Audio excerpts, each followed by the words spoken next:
Englund Gambit starts with d4, e5. While this is not a good move for black to start his game with, but if you're playing chess for some fun and if your opponent is a beginner level, then you may want to try some of the interesting tricks and traps in this gambit. So let's quickly have a look. So in order for you to set up the trap, white should accept your gambit. But in case if he doesn't accept your gambit and he plays a move like d5, then you should just focus on playing some principled moves like developing your bishop to this square, getting your knight out, and so on and so forth. So let's come back. So d4, e5, and here if white accepts your gambit, then you immediately attack this pawn with your knight. White will most probably defend this pawn with his knight, and now you bring another attacker on this pawn, queen to e7. So now two of your pieces are attacking this pawn, and here the good move for white is playing bishop to g5, attacking this queen over here and forcing her to come out open on the board. But if you're playing with beginners, they have this typical mentality of overprotecting their pieces and pawns. So therefore here in this case, you will often see white playing bishop to f4, adding one more defender to this pawn. But this move white just played isn't really good, because now you can fork white's pieces with queen b4 check, forking three of white's pieces, the king, the bishop, and this weak pawn over here. White obviously can't let go of his bishop, so he will block the check with bishop d2. And now this bishop is counter-attacking this queen. So what should black do? Obviously, black should capture the weak b2 pawn, and now attacking this trapped rook over here. And now here, it looks like white has two options to protect his rook by either playing bishop to c3 or knight to c3. But the most tempting one out of these two is obviously bishop c3, because not only it protects your rook, but it attacks opponent's queen as well. So most of the beginners will opt for bishop c3, but that counter-attacking move is actually a catastrophic move for white. You know why?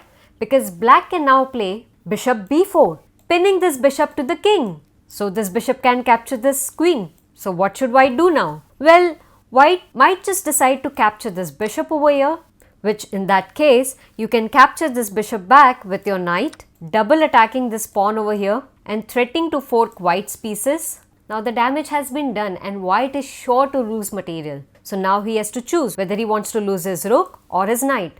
Obviously, he will go for the knight.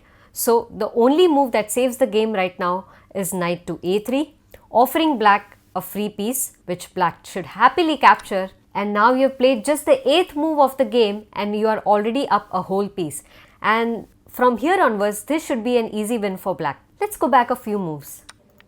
So here in this situation, instead of capturing this bishop over here, white might try to play queen d2, double attacking this bishop while maintaining the pressure on this queen. So what should black play now? Well, the obvious move is bishop into c3, attacking the queen. And now if queen takes, then queen c1 is beautiful checkmate. Let's go back. So white can't take this bishop with his queen, so he's forced to take with his knight. And now after that, white loses the rook to queen into a1 check. White blocks the check, and now black can gobble up this pawn because his knight is protected by this queen, so white can't really take this knight. And in this situation, black is up a whole rook and a pawn, and he has a tremendous winning advantage in the game. So let's go back a few moves. So we saw that if white here plays bishop to c3, attacking this queen over here, then that would be a horrible move. So a move that looks so normal and so tempting to play actually leads to white's demise. So what should white play here? Well, the best move for white here is to play knight to c3.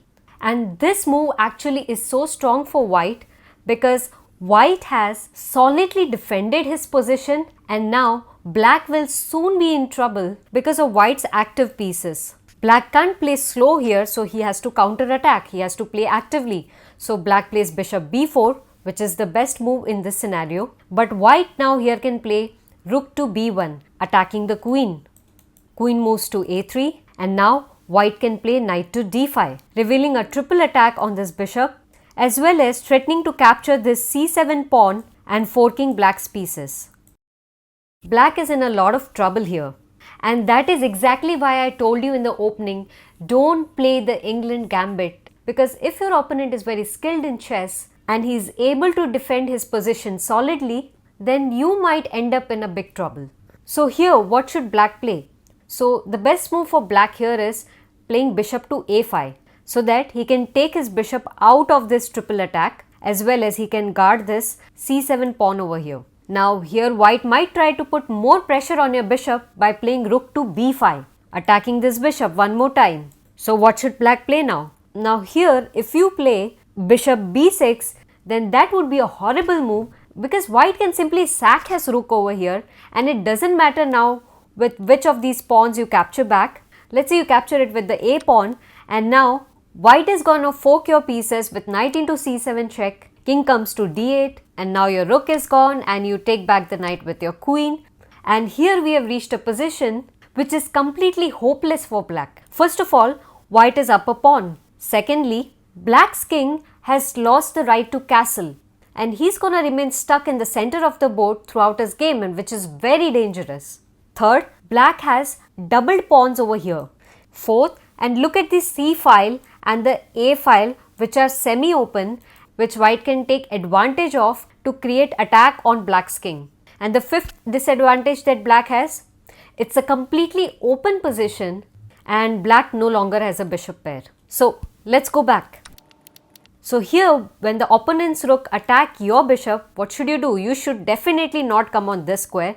Don't play defensive, play aggressive. Even if you're losing, play aggressive. Look for moves for counter-attacking your opponent. So black should play bishop into d2 check. White will play queen into d2. And now, since white is threatening to fork your pieces, black should play king to d8. I know that makes you lose the right to castle, but at least this situation is slightly better than the previous one. And here white might play knight to g5, again threatening to fork black's pieces with the capture on the f7 pawn, and black can now defend this with knight to h6. So all in all, if you want to play the Englund Gambit, try only with the beginners, okay? Somebody who's new to chess, somebody who's not trained well enough, maybe you can try this gambit against those people. So do like this video if you found this informative, and don't forget to subscribe to my channel. And now it's time for the question of the day. And today's question is, it's white's turn in the game, what should white play here? Should he play knight c3 or bishop c3? Which would be the correct move? Let me know your answers in the comments box, and I'll see you in the next video. Also, do not forget to check the channel's membership program. Until then, keep learning, keep practicing.